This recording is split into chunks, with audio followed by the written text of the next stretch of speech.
In the sweltering heart of Colombia during the 1970s, a man named Pablo Emilio Escobar Gaviria rose from poverty to power with a mix of charm, cruelty, and cunning. His empire would become the most feared and powerful drug cartel the world had ever seen, the Medellín Cartel. Escobar's journey began humbly, selling contraband cigarettes and stealing tombstones to resell. But it was cocaine that catapulted him to infamy. By the early 1980s, the Medellín Cartel controlled over 80% of the world's cocaine trade.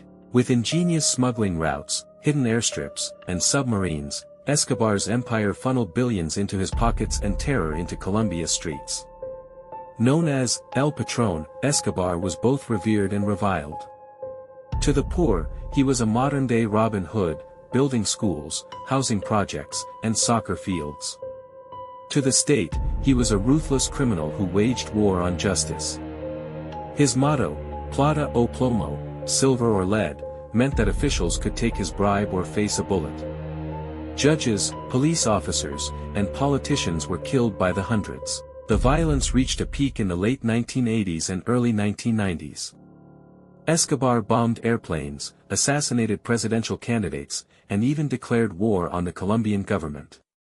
His influence ran so deep that he once voluntarily entered a luxury prison of his own design, La Catedral, and continued running his empire from inside. But the tide turned. A combination of U.S. pressure, Colombian military crackdowns, and betrayal within his own network began to crumble Escobar's fortress. On December 2, 1993, after a 16-month manhunt, Escobar was tracked and killed on a rooftop in Medellín, ending a reign that had drenched the nation in blood. The fall of the Medellín Cartel didn't end the drug trade, but it shattered the myth of invincibility around Escobar.